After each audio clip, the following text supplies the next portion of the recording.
Hey guys and gals, what's happening? I am driving right now, coming back from Montgomery, Alabama. I've got Chris sitting right over there beside me. We just stopped and had a Brahms caramel sundae with nuts, so we're in pretty good shape right now, I promise you. All sugared up. If you want to stay sweet, you got to have a lot of sugar, so you need a lot of Brahms. You need a lot of Bluebell ice cream also. So, eat Brahms on the road, Bluebell at home. That's what we do. We ate some Brahms at home too. It's pretty good. But I've been down to Ray Scott's memorial celebration of life at Montgomery, Alabama. It's 880 miles down there from the ranch. If you go back through where Sherry and Jack live, which I did, I thought it was a little bit too long a driving trip for Chris, and so she stayed with Sherry and Jack Monday and Tuesday. But I drove down there Monday, and yesterday, Tuesday, was the memorial, and it was fantastic. It lasted 3 hours. Great speakers, great friends of mine. Johnny Morris was the keynote speaker. Bob Cobb, who wrote the first fishing story about me ever when I was in high school, fishing there on Lake Tenkiller, catching white bass at night. I mean, nothing about bass fishing, but he later wrote a lot of stories about me. But Bob Cobb is, without Bob Cobb, BASS might not have been a success. And that's according to Ray Scott. That's not me saying that. That's Ray Scott saying that. But Ray was just short of his 90th birthday when he died back in May. And Ray Scott is the founder of BASS, the Bass Angler Sportsman Society. I did not fish the first tournament. It was in 1967 in Lake Beaver. Might have been 67 or 68, Lake Beaver. I fished the second or third tournament, which was Eufaula, Alabama. That BASS ever had. Smith Lake in Jasper, Alabama might be second. I'm not real sure. I just never have checked. And I know I fished Eufaula, did not fish Smith. I know that, but I don't know which one was second, which one was third. But Ray Scott, an incredible man of vision, a dreamer, he didn't really start tournaments. There was bass tournaments already going around. There was the World Series of Sports Fishing by High Peskin. They were having state tournaments here in Oklahoma State Championship. So there was some bass fishing tournaments going on, Project Sports Incorporated. But nothing like what Ray Scott developed in the Bass Angler Sportsman Society. And I just had to get on here and talk a little bit about that memorial and a little bit about what went on because it was fantastic. My buddy Johnny Morris, the founder of Bass Pro Shop, was the keynote speaker. Johnny did an incredibly great job. He got emotional, as Johnny does. He's just a very emotional man, a great friend. And Bill Dance, my buddy Bill Dance, was one of the speakers also. Bill, one of the very first players in BASS, just like I was. And then Roland Martin, my buddy Roland. And Roland did an exceptional job speaking. Everybody did. And then Gary, I think Bruton, Ray's preacher there at Pentlala Baptist Church forever. The event was actually in Fraser Baptist Church. They streamed it on BASS. Some of y'all might have seen it, but Roland did an incredible job speaking. Roland actually is, many times I've heard him over the years attribute the most influential person in his life, other than his mom and dad. And his mom and dad were killed in a car wreck when I think he was just a teenager, barely out of his teens, over in Germany. But Ray Scott was the most influential person in Roland's life because Roland graduated from the University of Maryland, but all Roland ever wanted to do was fish. It took him a couple years longer to go to college than most people because he was fishing all the time. But Roland gave an incredibly great talk and told some great stories about the early days of BASS and Ray Scott and how the first tournament he went to was at Eufaula, Alabama. It was the second tournament at Eufaula, Alabama, not the one where I caught 52 pounds, but one where Rip Nunnery caught 98 pounds or something and Gerald Blanchard caught 70, and they were fishing together. And Roland showed up to that tournament, and he just got in the car and left and said, these people are way too good for me. I'm not good enough to play with these guys. That's the guy that's the greatest tournament bass fisherman of all time, Roland Martin. But Ray talked him into playing. He said they don't catch them like this everywhere, and they don't catch them like this all the time. And that's true. That was the most incredible bass fishing in the world at that time. All those fish were schooled up out in the middle of the lake. And those of us that knew how to fish and learned how to fish in the middle of the lake, we caught some incredibly big strings of fish, no doubt about it. But I had an 8.10 and 8.14 and 9.3 on the same stringer the year before Roland showed up for that. But it was a great memorial, absolutely fantastic. A lot of the fishermen there, not hardly any younger fishermen there.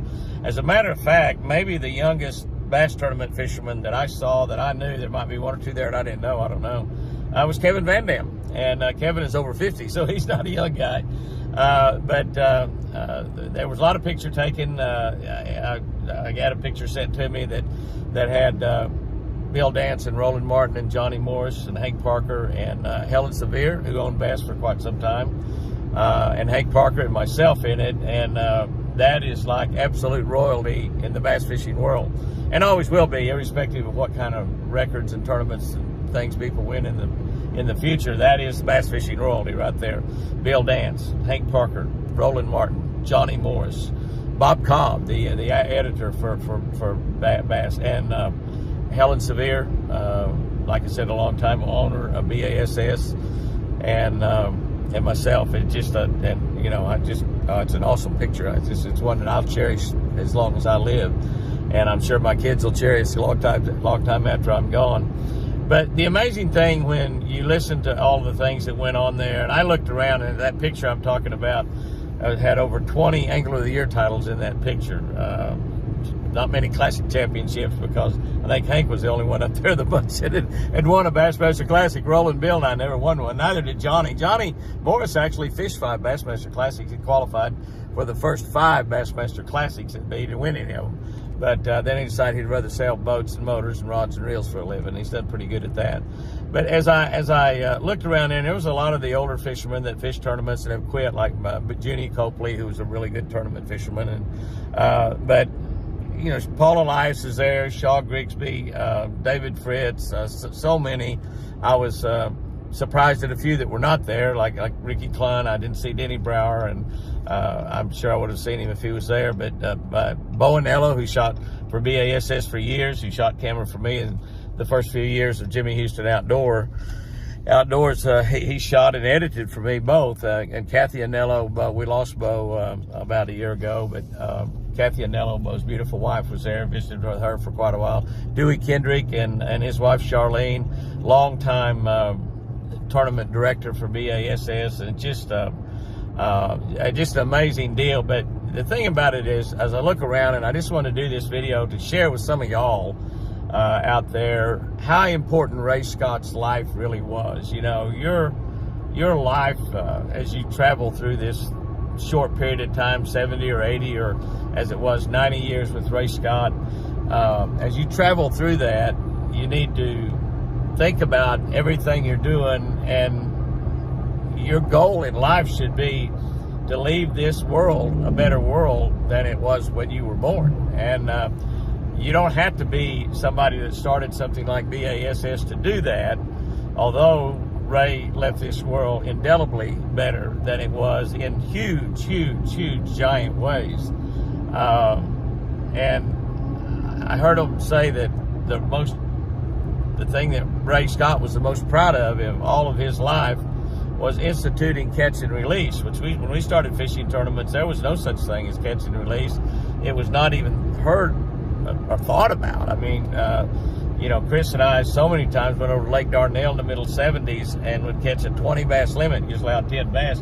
We'd put all 20 of them in the live well. We would cull. We'd put in a 5-pounder and throw back a 3 or 4-pounder. Many times we'd catch stringers of fish that weighed 70, 80, 90, 100, 110, 120, 125 pounds. I mean, a 6-pound average on 20 bass. And we did that a lot. And we couldn't eat that many fish, although we ate a lot of fish. But we would fillet them and give them to the neighbors. And in college, I'd give them to my professors, which probably helped on my high grade point in college.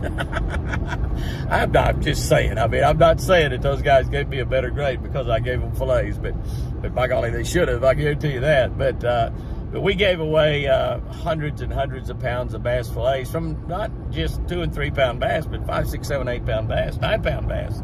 I've never filleted a 10 pounder, but I've filleted some 8s and 9s. But he instituted catch and release. He instituted so many things. Ray Scott and Johnny Morris instituted the drive for the Wallet Bro Act, which is an act that 10% excise tax on all sporting goods, all fishing and hunting tackle, and that money is appropriated back to the states to help hunting and fishing.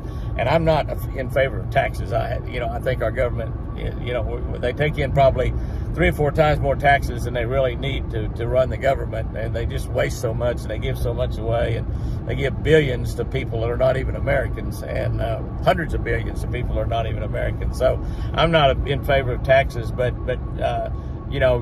Johnny and Ray enlisted Roland and Bill and I to help in that effort to get fishermen to push and get behind that excise tax.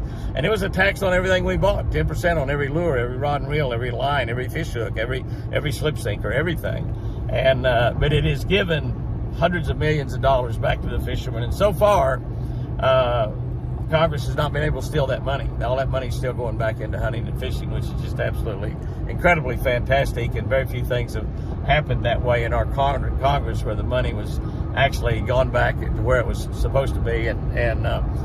But Ray Scott and Johnny Morris was the 2 guys that led that movement. Excuse me. And but they enlisted Bill and Roland and I to help them with that, and we did. We got out and campaigned real hard for that event. But so many things, the kill switch, life jackets, putting a kill switch up. We went from shotgun starts to individual starts. I mean, on and on and on. The evolution of bass boats. In the early days, many people fishing tournaments out of aluminum boats.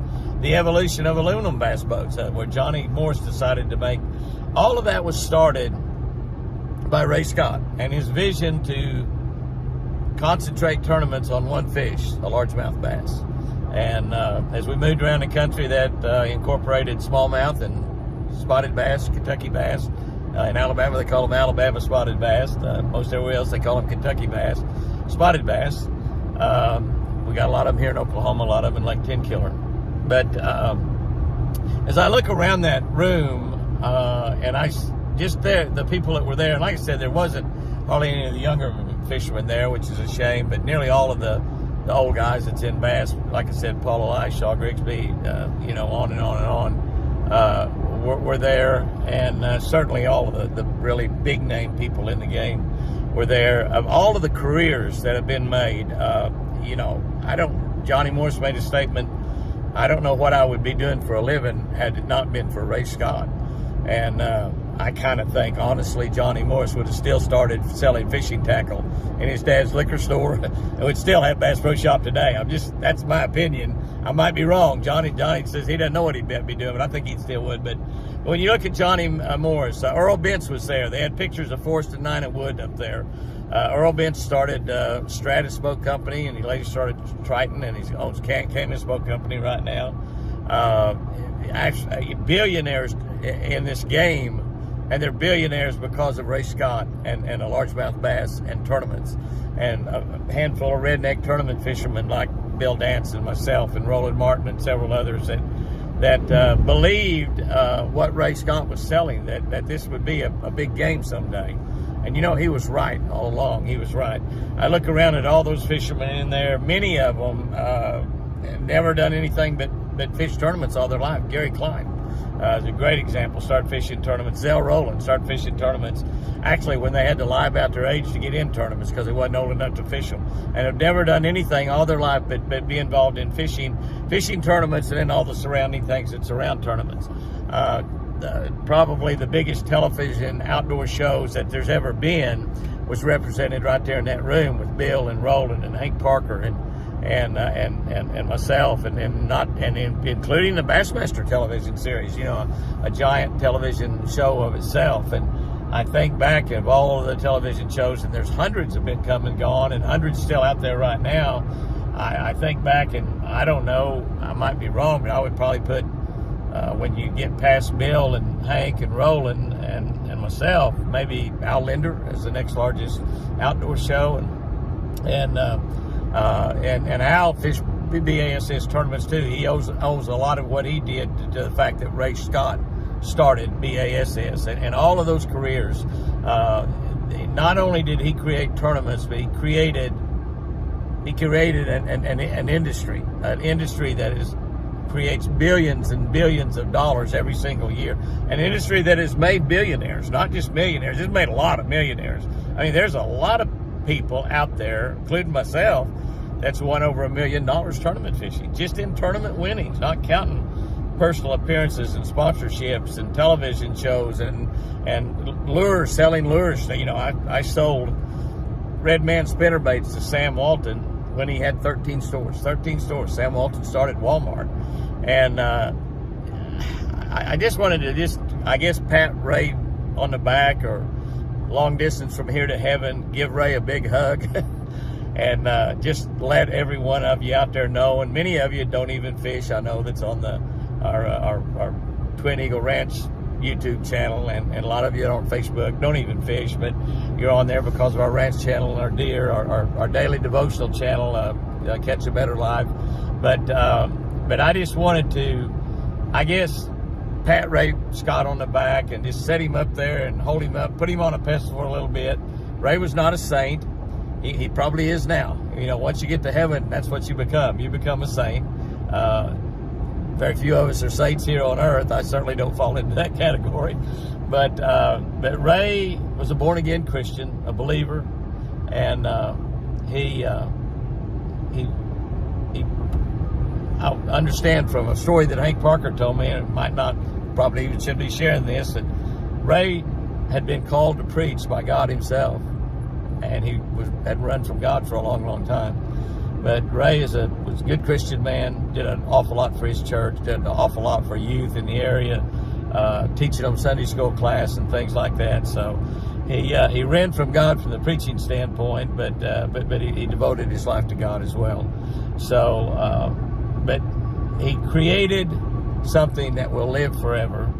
And like I said, I just want to kind of pat Ray on the back and let y'all know what a great man Ray Scott really was, and how influential he was on my life, without a doubt. And when I started fishing the tournaments, his tournaments in '68, and then started fishing all of the BASS tournaments in 1975, and fished them all along until just a few years ago, and actually quit BASS because they went to California, and I just couldn't go out there time-wise and fish those tournaments. So I moved over to FLW and fished there for a few years. But and I may go back and fish the BASS tournaments before my life is over. I do have the opportunity to do that, and so you never can tell. I might do that. Okay?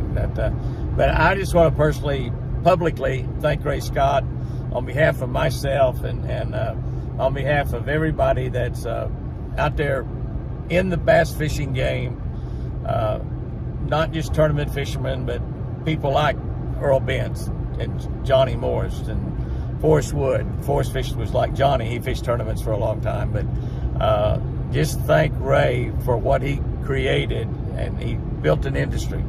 He left this world better than it was when he was born into it. And the other thing I just wanted to mention is only in America could this have happened. And the reason I say that, and you know, bass fishing is all over the world now. Johnny mentioned in his talk yesterday, you know, we have tracker boat dealers and Ranger boat dealers in Spain and Italy and Africa and several countries. And bass fishing is done, and tournament fishing done in a lot of countries now, not just the United States of America. But only in America could a man like Ray Scott, a dreamer, had a dream, had a vision, and fulfilled it. Only could a man in America, could a man like Johnny Morris, started with selling fishing tackle in his dad's liquor store and ended up building an empire with 100 Bass Pro Shop stores and 100 Cabela's stores, and selling more boats than anybody in the world. White River Marine, and Ranger, and Tracker, and Nitro, and Tahoe, and all the pontoon boats and everything, the tracker boats. Only in America could that happen. And I say all that just to, again, say how proud I am to be an American, how fortunate I have been to be born in this great country, and on top of that, to be born into a Christian household with a Christian mom and a Christian daddy that raised me that way. But you may be out there right now and be 12 or 14 years old watching this on social media, listening to this. You may be 20 or 30. You may be out there with an idea or a dream of your own, and can I tell you, it's still possible in America. It's still doable. There will be more Ray Scotts. There will be more Johnny Morses. There'll be more Bill Dances and Hank Parkers and Roland Martins, Kevin Van Dams, Ricky Cluns. There will be more. And we live in the greatest country in the world. We fight for it. We bleed for it. We die for it. And we'll continue doing that. But you happen to live, if you live in this great country, and I know that we've got a lot of people following from outside the United States. If you live in this country, you live in the greatest country in the world. And Ray Scott, who left us at age 90, left this world, left the United States far, far better than when he entered it back in 1922. So, guys and girls, do the best with every day you've got. Dream big, dream huge, dream impossible. Dream as big as the God we serve really is, because the impossible happens right here in America. Ray Scott, remember, I love you. I'll see you again someday. And guys and girls, I love you as well.